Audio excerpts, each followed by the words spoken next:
Hey folks, Amanda here.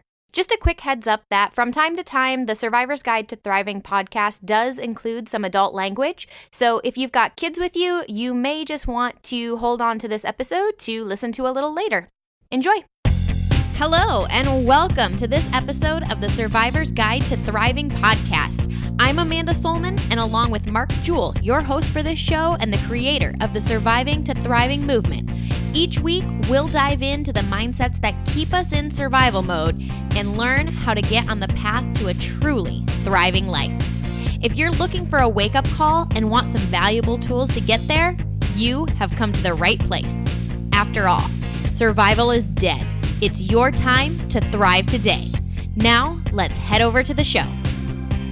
All right, welcome everybody to another episode of the Survivor's Guide to Thriving podcast. This is your host and founder of the Surviving to Thriving movement, Mark Jewell. So glad to have you all with us, as I am Amanda, who's with us to guide us through the day again. So Amanda, thanks for being here on the podcast today. Of course, glad to be here like always.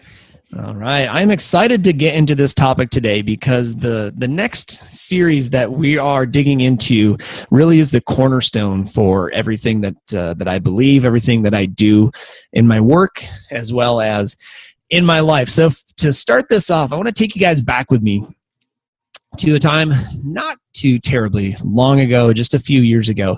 I had been working to get into this event, and while I was at this leadership event, this personal development, this entrepreneurial business event, I was really learning a lot about myself.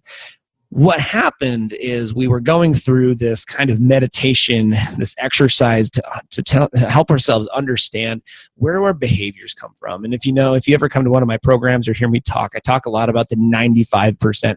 That's 95% of the hardwiring that makes up your brain and what it does. That drives a lot of your tendencies, even today. And where that 95% came from was, quite frankly, came to exist in your mind before you turned maybe even 7 or 8 years old.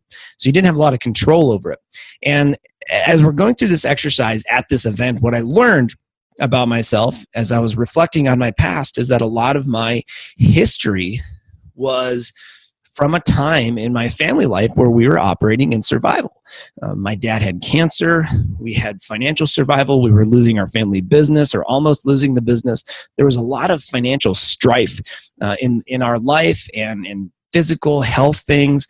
And I just remember, really being a pretty happy kid and having a good relationship with my parents and always feeling loved and never having, to go without necessarily, but things were hard.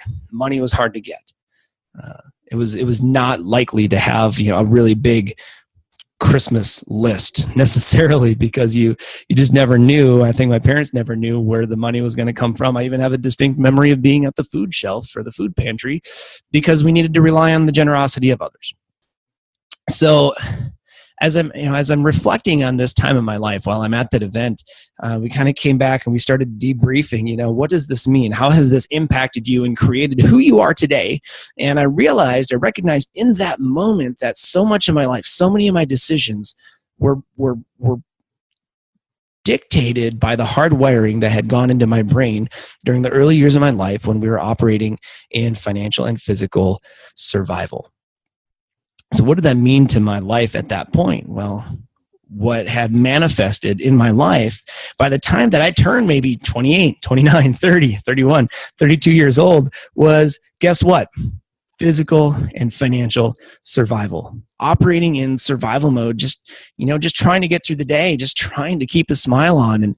And because I couldn't always make that happen, sedating with alcohol, sleeping in, getting depressed. I mean, all these things, these became the norm. Like I was surviving. And I don't blame it all on my childhood. I don't blame it on my parents. I don't blame it on any of that. But that hardwiring has a lot to do with who I became. And while I'm sitting there going through this reflection at this event a 3 years ago, learning this about myself, really, really getting cognizant of it for the very first time, I said, this has got to stop. This has got to stop for me. And, Amanda, what I did in that moment, I literally, I got up in front of this room of like 100 people. I grabbed the microphone from the organizer, from the leader of the event. And I said, listen, you guys, this has been my life. I live in survival today because I grew up in survival and it's all that I've ever known. And I don't want to live this way anymore. I don't want to have this life anymore. And so for me today, as of today, survival is dead and it's my time to thrive. And so that is the moment, Amanda, actually where the Survivor's Guide to Thriving was born. That's where the whole concept came from. And all of my work over the last 3 years since that time has been to learn, what does it take to go from surviving to thriving? What did it take for me in different parts of my life where I was able to do that before, in different behaviors in my life? And what we came up with, what we've actually found is, as I've studied others, as I've studied my own experience, there are about 7 steps required to go from surviving to thriving in any behavior, any and every behavior. It doesn't matter. Relationships, in your physical and your body, and your spirituality or your passion or your just things you like to do, your hobbies, your occupation, your job, whatever, your ability to contribute back to society, all the things that you might like to do, all the things that we measure in the Thrive with 5.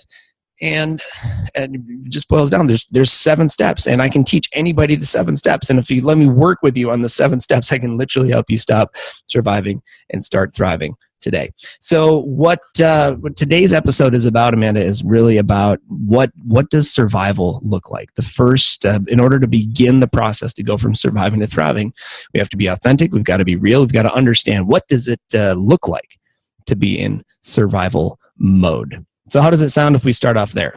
I think that's awesome. I think that's such a great story, because even as I'm just listening to you tell it, and of course I've heard it before, but there's so much in that story that I think so many people can relate to. And so I'm curious, just to kind of get us started here. Obviously we use the term survival mode, and to an extent I think we all sort of have a feeling of what that means.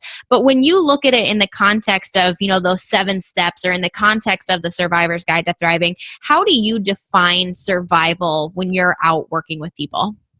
Right. So when we actually get out and do this exercise and work with people individually or in groups, we basically break it down into 2 ways. There's 2 ways that we can end up in survival mode.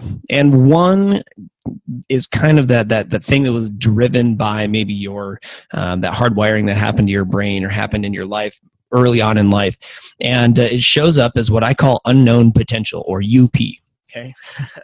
So the whole idea behind UP is that you have this unknown potential, this gift maybe, or a talent, or something that you could do, but you've never been in a situation where it was necessary for you to develop that talent. You've never been in a situation where you had to develop that talent. Nobody ever told you that you could be great at that kind of thing. There's all kinds of different facets of our own capabilities that any of us could develop at any time, but we've never been called into the situation where we needed to make those things work for us. And so we live in survival. We just kind of survive with that unknown potential being a part of us. It's kind of like a seed sitting in the ground that hasn't germinated yet. So that's one version, right? Does that kind of make sense? Yep. I think that's a good description. You got it. So the other side, and this is the side that we see a lot more commonly, is complacency. And everybody who's listening to this right now can think of a time in their life, or a place, maybe even right now, where you have gotten complacent. You've given up and you're saying things like, I guess this is just as good as it'll ever be. This is, I'm just always going to have to live with a boss that doesn't appreciate me, that pushes me around, that makes me work on weekends, that emails me at all hours of the day and on Sunday morning at 10 o'clock. I'm just going to, this relationship, this marriage is just, I guess that's just what marriages do. They're just not fun and exciting and exhilarating. And, that's just how they are after 5 or 6 or 10 years or whatever, whichever part of your journey you're in right now.